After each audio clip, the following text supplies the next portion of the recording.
मैं 4 भाइयों की इकलौती बहन थी और अपने माता पिता की आंखों का तारा थी। उन्होंने कभी भी बेटा या बेटी में फ़र्क नहीं किया था। मेरे पिताजी थोड़े कठोर व्यवहार के ज़रूर थे, मगर इसके बावजूद मैं उनकी आंखों का तारा थी।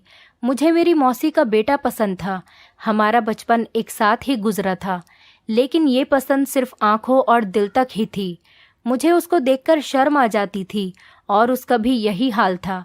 समय बीतता गया और हम जवान हो गए। मेरे पिताजी अक्सर मुझसे कहते थे कि बेटियां बाप की पगड़ी होती हैं। मैं उस समय तो ये बात नहीं समझ पाई।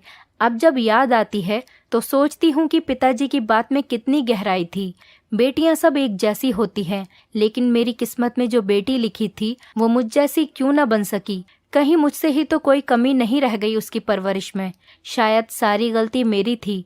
मैंने तो अपने माता पिता का कभी भी दिल नहीं दुखाया था। हमेशा उनकी आज्ञा का पालन किया था, उनके हुक्म के आगे सर झुकाया था। फिर मेरे साथ ही ऐसा क्यों हुआ? मैं ऋषि को पसंद करती थी। मेरा ये कजिन मेरी माँ की बहन का बेटा था। ऋषि बहुत ही अच्छा और शरीफ लड़का था। उसने मुझसे कभी भी कुछ भी ऐसा नहीं कहा था कि मैं उसके बारे में कुछ गलत सोचती या फिर बगावत पर उतर आती। मैं अपने माता पिता की शादी के 10 साल बाद पैदा हुई थी। 3 बेटों के बाद जब बेटी घर में लक्ष्मी बनकर आई थी, तब पिताजी अक्सर उस लक्ष्मी से मुंह फेर लेते थे, मगर माँ बाहों में समेट लेती थी। मेरी माँ के 3 बेटे थे। बेटी न होने की वजह से मेरी माँ को बेटी की बहुत चाहत थी। जब भी माँ छोटी बच्चियों को खेलता देखती तो माँ का दिल चाहता कि उनकी भी एक बेटी हो, जिसे वो अपने हाथों से सजाएं, अच्छे अच्छे कपड़े पहनाएं और वो उनके साथ खेले। माएँ तो बेटियों को चाहा करती हैं। मेरी माँ को भी बेटी ही चाहिए थी और हमेशा मेरी माँ पूजा पाठ में लगी रहती, प्रार्थना करती कि मुझे एक बेटी और मिल जाए। और भगवान ने मेरी माँ की प्रार्थना सुन ली और फिर मैं पैदा हुई। पिताजी को एक बेटे की चाहत और थी, लेकिन धीरे धीरे मेरी चाहत ने उनके दिल में जगह बना ही ली। आज मैं खुद अपने पिताजी की लाडली थी। वो मेरे नखरे उठाते नहीं थकते थे। यही कारण था कि मैं लापरवाह हो गई। ऋषि मेरी मौसी का बेटा था। वो अक्सर मेरे भाई से मिलने के लिए आता रहता था। मेरा भाई आयुष उसका क्लास फेलो था, लेकिन ऋषि तो मेरे दिल में अपनी जगह बना चुका था। मैं जब हाई स्कूल में थी तब से ही उसके ख्वाब सजाने लगी थी। वो भी मेरी निगाहों को खूब पहचानता था। वो दिल से तो मुझे पसंद करता था, लेकिन कभी दिखाता नहीं था। आयुष और ऋषि की दोस्ती पिताजी को एक आंख नहीं सुहाती थी, क्योंकि पिताजी का व्यवहार बहुत अलग था और इसी वजह से पिताजी माँ के खानदान वालों को पसंद नहीं करते थे। ऋषि का हमारे घर में आना जाना भी उन्हें पसंद नहीं था, लेकिन बेटे की खातिर चुप थे कि आयुष की उससे दोस्ती है। जब घर में मेरी शादी के बारे में बात हुई तो मैंने माँ से कहा कि मैं किसी को पसंद करती हूँ और उसी से शादी करना चाहती हूँ। तो ये सुनकर माँ के चेहरे का रंग उड़ गया। माँ बहुत घबरा गई और मुझसे पूछने लगी कि वो लड़का कौन है, और मेरे मुंह से ऋषि का नाम सुनते ही उनके पसीने छूट गए।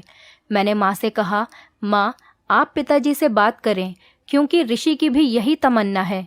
माँ के चेहरे से उनकी फिक्र और गुस्सा दोनों पता चल रहे थे, लेकिन माँ ने अपने गुस्से पर काबू रखा और कहने लगी, मेरी बच्ची, तुम्हारे पिताजी किसी भी कीमत पर नहीं मानेंगे। अगर मैंने ये बात उन्हें बता दी तो वो न सिर्फ ऋषि का घर में आना जाना बंद कर देंगे, बल्कि खुलेआम उसकी बेइज्जती भी करेंगे। ये बात दिमाग में रखो कि तुम्हारी शादी वहीं होगी जहाँ तुम्हारे पिताजी चाहेंगे। और मैं जानती थी कि यही सच है, और मैं ये भी जानती थी कि पिताजी मेरी शादी अपने रिश्तेदारों में करने की सोच चुके हैं। और फिर आखिर वही हुआ और मैं रोती सिसकती ही रह गई। ऋषि के दिल पर भी कयामत गुजरी थी। पिताजी ने मुझसे बगैर पूछे अपने भाई के बेटे मनप्रीत के साथ मेरी शादी कर दी। मैं एक खानदानी और मजबूर बेटी थी, जिसके खानदान का यही रिवाज था कि खुशी खुशी बड़ों के फैसलों के आगे अपना सर झुका दिया जाए। मुझे अपनी जिंदगी के सबसे बड़े फैसले के बारे में बात करने का कोई हक नहीं था। मुझे कभी भी ये हक नहीं दिया गया। मेरी शादी बड़ी धूमधाम से मनप्रीत से हो गई और मैं दुल्हन बनी विदा होकर उसके घर आ गई। जब शादी की पहली रात को उसने मेरा घूंघट उठाया तो मेरा दिल तड़प रहा था और मैं अपने आंसू जब्त किए बैठी थी। वो मेरे दिल के हाल से बिल्कुल अनजान था। मेरा उदास चेहरा देखकर मुझसे पूछने लगा, दिव्या, क्या तुम मुझसे शादी करके खुश नहीं हो? मैं उसे क्या जवाब देती? उस समय मैंने उस वक्त तो जहर का घूंट पी लेना ही ठीक समझा। मैंने उससे कहा, अपने घर से जुदा होने का दुख हर लड़की को होता है, लेकिन उससे शादी मेरे लिए एक खुशी की वजह थी। मेरे मुंह से ये बात सुनकर उसके दिल को सुकून मिल गया, लेकिन मैंने अपने आंसुओं को दिल की गहराई में छुपा लिया और उनकी खुशी की खातिर मुस्कुरा दी। मगर ये कोई नहीं जान सकता था, जब दिल रो रहा हो तो आंसुओं को छिपाकर मुस्कुराना कितना तकलीफ देता है। माता पिता को जो बेटियां दुख दें, इससे अच्छा है कि वो बेटियां पैदा ही ना हों, या फिर पैदा होते ही उन्हें मार दिया जाए। अब मैं हर किसी के सामने झूठी खुशी जाहिर करती थी।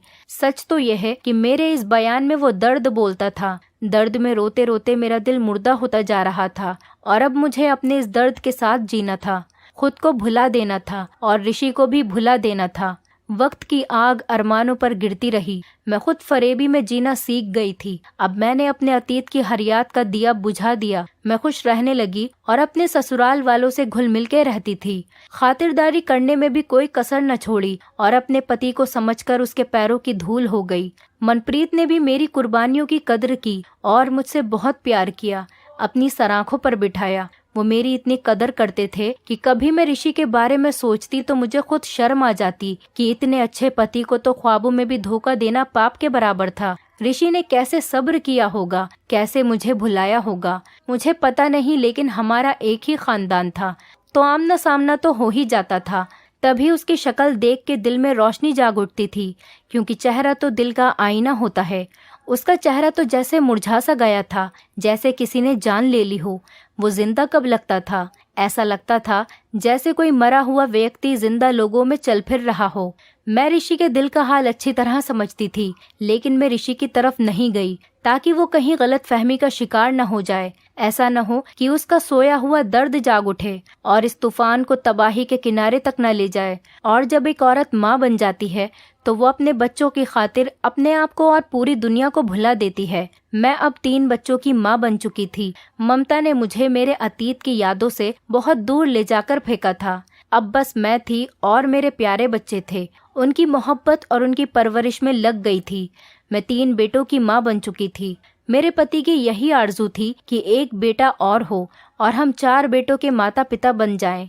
बच्चे पालना कोई आसान काम नहीं होता। गुजरते वक्त के साथ अब मैं थकने लगी थी। मैं चाहती थी एक बेटी हो जाए। 4 बच्चे बहुत हैं। ऊपर वाले से यही गुजारिश करती थी कि इस बार बेटी ही देना। मुझे बेटी की बड़ी हसरत थी, क्योंकि मेरी कोई बहन नहीं थी और एक माँ बेटी के बगैर पूरी नहीं होती। मैंने भी बड़ी दुआओं से बेटी को पाया था। अपने भगवान से गिड़गिड़ाकर रो रो कर प्रार्थना करती थी। हर वक्त पूजा पाठ में लगी रहती थी और इस बार मेरी गोद में वो लक्ष्मी आ गई थी, जिसको पाकर मेरे दिल को करार आ गया था। मैंने उसका नाम पूजा रखा, मगर पूजा जब बड़ी हो गई मैं उसे गुड़िया बुलाती थी। वो मेरी आंखों की ठंडक थी। उसे देख देख कर मैं जीती थी। बेटों की मोहब्बत भी उसके सामने कम थी। मैं उस गुड़िया को हर समय सजाए रखती थी। वक्त के साथ साथ वो बड़ी हो गई, उसका रंग निखरता गया। वो मेरी हमशक्ल थी। मुझे उसमें अपना अक्स दिखाई देने लगा, लेकिन वो मुझसे भी ज्यादा सुंदर थी। मेरी जवानी की तस्वीर थी। वो उन दिनों 9वीं कक्षा में थी जब मेरे मौसी के घर से उनकी बेटी की शादी का बुलावा आया और मौसी और मौसा जी खुद हमारे घर बुलावा देने के लिए आए थे और कहने लगे कि हम उनकी बेटी माही की शादी में जरूर शामिल हों। मैंने बहुत मना किया पर वो नहीं माने। तब मेरे पति ने कहा कि ऐसी भी जिद अच्छी नहीं, आखिर वो तुम्हारी मौसी हैं। इतनी उम्र होने के बाद भी वो तुम्हें बुलाने के लिए आई हैं। उनकी खुशी में शामिल होने में क्या हर्ज है। अपने पति के ज्यादा कहने पर मैं मना कैसे करती। हम उसकी शादी में चले गए। ये ऋषि का घर था और उसकी सबसे छोटी बहन की शादी थी। मैं ऋषि के घर नहीं जाना चाहती थी, उसका सामना नहीं करना चाहती थी। मेरे अंदर एक चोर छुपा बैठा था। मैं डरती थी कि ऋषि के सामने कैसे जाऊंगी, कहीं फिर से मेरी आंखें चार न हो जाएं, मेरे दिल के किसी कोने में सोई मोहब्बत न जाग उठे। कुछ लोग अपनी मोहब्बत को एक किस्सा समझकर भुला देते हैं, लेकिन कुछ के दिल में पत्थर पर लकीर बन जाती है, जिसको मिटाना किसी के बस की बात नहीं होती। मेरा दिल पत्थर का हो चुका था, लेकिन लकीर मिटाने के लिए शायद बहुत जन्म लग जाते। शादी वाले दिन मैं ऐसी जगह बैठी जहां से वो मुझे दिखाई न दे। मेरा दिल बहुत ज्यादा घबरा रहा था। मैं उससे बच रही थी तभी मुझे उसकी एक झलक नजर आ गई। वो बहाने बहाने से आंगन में आता जाता रहता। उसकी आंखें मुझे ही ढूंढ रही थी। अचानक वो मेरे सामने आकर बैठ गया और कहने लगा, नमस्ते कहने में तो कोई हर्ज नहीं है। मैं जवाब देने ही वाली थी कि वहां मेरी बेटी आकर बैठ गई और पूछने लगी कि माँ, ये अंकल कौन है। इस पर मैंने उसे बताया कि ये उसके मामू हैं और इनका नाम ऋषि है। उसने ऋषि को नमस्ते किया और फिर वो वहां से उठकर चली गई जहां उसकी उम्र के और बच्चे खेल रहे थे, और ऋषि तो जाने का नाम ही नहीं ले रहा था। मैं घबराने लगी और कहा कि ऋषि, अब तुम यहाँ से चले जाओ, यहाँ क्यों बैठे हो। तो ये सुनकर ऋषि मुझसे कहने लगा कि 10 साल बाद मैंने तुम्हें देखा है, मैंने तुम्हारा कितना इंतजार किया है, तुम्हारी एक झलक देखने का, और अभी तुम जाने का कह रही हो। उसके मुंह से ये बात सुनकर मेरा दिल जोर जोर से धड़कने लगा। मैं कांप गई और बोली कि ऋषि, ऐसी बातें ना करो, भुला दो वो वक्त जो अतीत में गुम हो चुका है। तो ऋषि कहने लगा, वो गुम नहीं हुआ, मैंने उस समय को अपने सीने से लगा रखा है। जानती हो, इतने साल मैंने कैसे काटे हैं, मर मर कर जिया हूँ और जी जी कर मरता हूँ। मुझे गौर से देखो, अब मैं क्या तुमको जिंदा नजर आ रहा हूँ। ये सुनकर मैंने ऋषि से कहा कि पुरानी बातें भूल जाओ, हम जैसे हैं जहाँ हैं भगवान की मर्जी से हैं, हम ऐसे ही ठीक हैं। तो ऋषि कहने लगा, मगर मैं तो ठीक नहीं हूँ। देखो, मैंने अभी तक तुम्हारी खातिर शादी नहीं की, अगर ठीक होता तो अपना घर बसा लेता। उसकी बातों से मैंने सोचा कि मैं ही उठकर जाती हूँ यहाँ से। अगर किसी ने बातें सुन ली तो मेरी दुनिया में तो भूकंप ही आ जाएगा। मैं वहाँ से उठकर आंगन में बैठ गई। सभी शादी की तैयारियों में खोए हुए थे। मुझे कुछ समझ नहीं आ रहा था कि किधर जाकर बैठूं, तो मैं छत पर चली गई। सोचा कि थोड़ी देर छत पर जाकर सांस ले लेती हूँ। जब ऋषि घर से बाहर चला जाएगा तो नीचे चली जाऊंगी। मुझे नहीं पता था कि मेरी बेटी ने मुझे छत पर जाते हुए देख लिया है। वो अपने काम में व्यस्त थी, मेरे पीछे नहीं आई, लेकिन ऋषि ने मेरा पीछा किया। उसने मुझे छत पर जाते हुए देख लिया था। थोड़ी देर के बाद वो भी छत पर आ गया। उसने कहा, शुक्र है कि तुम यहाँ आ गई हो, थोड़ी देर ही सही, हम एक दूसरे से खुलकर बात तो कर लेंगे। यहाँ हमें कोई देखेगा भी नहीं और तुम्हें डर भी नहीं होगा किसी का। वो मेरे करीब चारपाई पर आकर बैठ गया और मेरा हाथ अपने हाथ में लेकर बोला, इन हाथों ने मुझे कभी जुदा न होने का वादा किया था और आज ये हाथ किसी और की मिल्कियत है। किसी और के हाथों को उन्होंने मजबूती से थाम लिया है और मुझे बीच रास्ते में छोड़ दिया। बताओ, इस बेवफाई का गिला किससे करूं? क्या ये मेरे साथ नाइंसाफी नहीं? तुम्हारे बगैर जीना पड़ रहा है, जबकि तुम्हारे बगैर सांस लेना भी मुश्किल है। मैं ऋषि के हाथों से हाथ छुड़ा न पाई थी, उसकी बातों का जवाब नहीं दे पाई थी कि अचानक ही मुझे वहां किसी के होने का एहसास हुआ। मैंने मुड़कर देखा तो मेरी बेटी खड़ी थी। वो हैरान निगाहों से अपनी माँ और उसके अतीत को देख रही थी। उसने ऋषि का एक एक शब्द सुन लिया था और अब वो मुझसे बहुत दूर जा चुकी थी। काश कि मैं जो कहना चाहती थी वो भी अपने कानों से सुन सकती। ऋषि का हाथ छुड़ाकर यही कहने वाली थी कि अब मैं शादीशुदा औरत हूँ और ये तुम्हारी मेरी आखिरी मुलाकात है। अब दोबारा मुझसे मिलने की कभी कोशिश भी मत करना और ना ही मुझसे कोई उम्मीद रखना, और अब तुम यहाँ से चले जाओ। ये शब्द तो मेरे मुंह में ही रह गए। पूजा रोती हुई नीचे भाग गई थी और मैं पत्थर की मूर्ति बन गई थी। हमने कुछ गलत नहीं किया था और ना ही कुछ गलत करने का इरादा था। मैं इसीलिए शादी में नहीं आना चाहती थी। मैं तो एक झलक ऋषि को देखना भी नहीं चाहती थी। एक औरत को घर में बच्चों से जैसी मोहब्बत होती है, मुझे उससे कई गुना बढ़कर थी कि मनप्रीत मेरा ख्याल रखते हैं, मेरी इज्जत करते थे।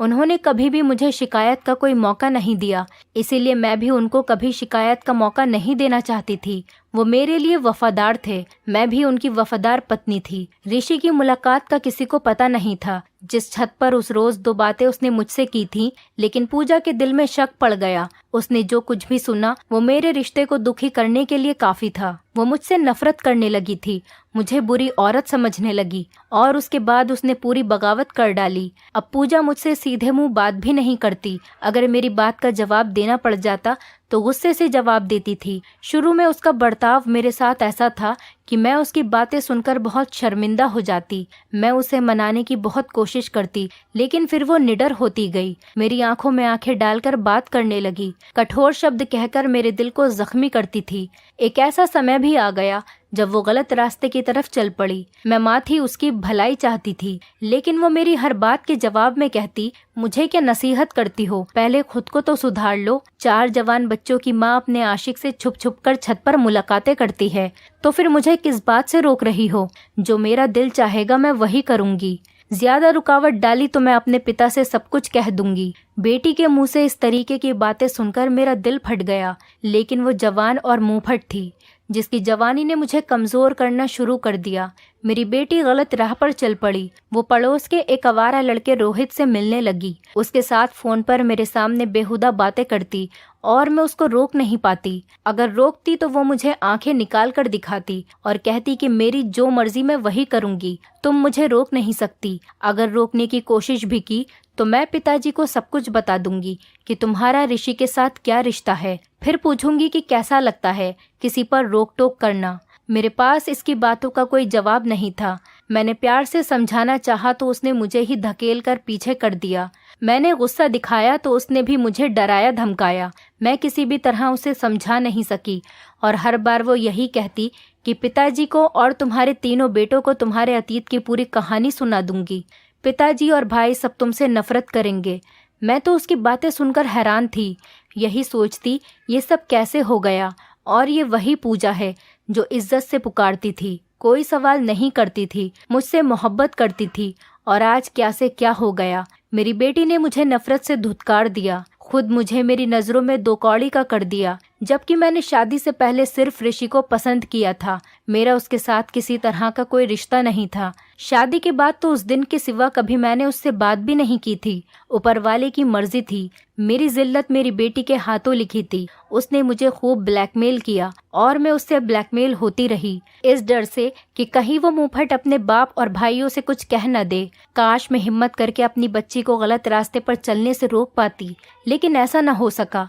वो रात को दीवार कूदकर पड़ोसी रोहित के घर चली जाती। दोनों छत पर साथ रहते थे। पूजा ने इंतकाम की आग में अपना बहुत बड़ा नुकसान कर लिया कि हम रुसवाई के दरवाजे पर आ खड़े हुए। हमारी इज्जत, नाम और सभी कुछ दांव पर लगा था। रोहित ने मेरी बेटी की इज्जत को तार तार कर दिया। रोहित तो घर से भाग गया और मैं पूजा को लेकर आ गई। डॉक्टरों से मिन्नतें की कि मेरे खानदान की इज्जत को शादी से पहले मां बन जाने की बेइज्जती से बचा दे, मगर उसकी भारी कीमत चुकानी पड़ी, जिससे वो मरते मरते बची। इतने बड़े तजुर्बे के बाद उसे अकल आ गई। उसने खुद अपने पांव पर कुल्हाड़ी मारी। मेरे साथ बुरा करने की वजह से खुद अपने साथ बुरा किया। मुझसे बदला नहीं लिया था तो बदले की आग में खुद को ही झोंक दिया। इस घटना के 1 साल बाद मेरे पति ने पूजा की शादी दोस्त के बेटे से कर दी थी, और वो राज ही रहा। भगवान को हमारी इज्जत बचानी थी। पूजा का पर्दा रख लिया था। उसे बहुत अच्छा पति मिला, अच्छे ससुराल वाले मिले, मगर औलाद की खुशी नहीं मिली। इसमें कुछ ऐसा गलत हो गया कि उसे फिर माँ बनने की खुशी नहीं मिली। पति और ससुराल वालों ने 10 साल तक तो इंतजार किया। आखिर मेरे दामाद ने मेरे पांव पर हाथ रखकर दूसरी शादी की इजाजत मांगी तो पूजा ने कहा, माँ इजाजत दे दीजिए, मैं आपसे नाराज नहीं हूँ, मैं तो बदनसीब हूँ। चाहती हूँ कि इन्हें बच्चे की खुशी मिल जाए। इनकी खुशी में ही मेरी खुशी है।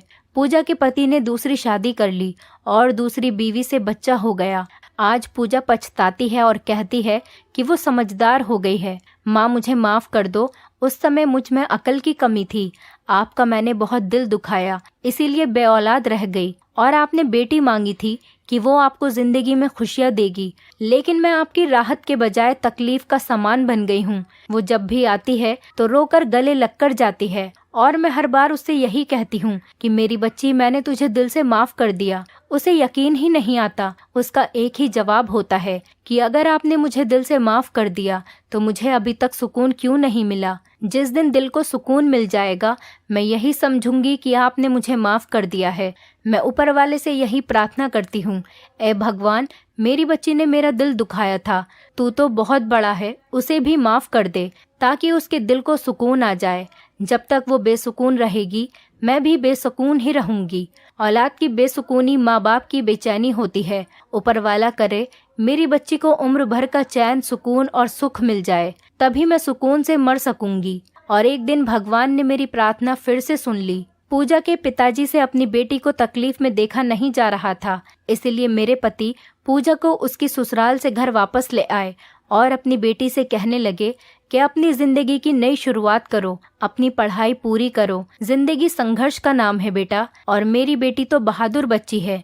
अपने पिता के शब्द सुनकर पूजा उनके गले लगकर खूब रोई और उसने आगे पढ़ने का फैसला किया। पूजा ने अपनी आगे की पढ़ाई जारी रखी और साथ ही अनाथ बच्चों के लिए एक एनजीओ खोला और उस एनजीओ को दोनों माँ बेटी चलाने लगी। पूजा ने पिछली जिंदगी को भुलाकर एक नए काम की शुरुआत की और उसकी वजह से वो अनाथ बच्चों की जिंदगी में रोशनी की किरण बनकर आई और उसकी वजह से वो अनाथ बच्चों की जिंदगी में रोशनी की किरण बनकर आई। और पूजा के इस नेक काम को सरकार ने अपना सपोर्ट दिया और उसे बहुत सारे अवार्ड्स मिले। और इस तरह आज पूजा एक नहीं बल्कि बहुत सारे बच्चों की माँ है और एक आत्मनिर्भर महिला है जिसे किसी के सहारे की कोई ज़रूरत नहीं।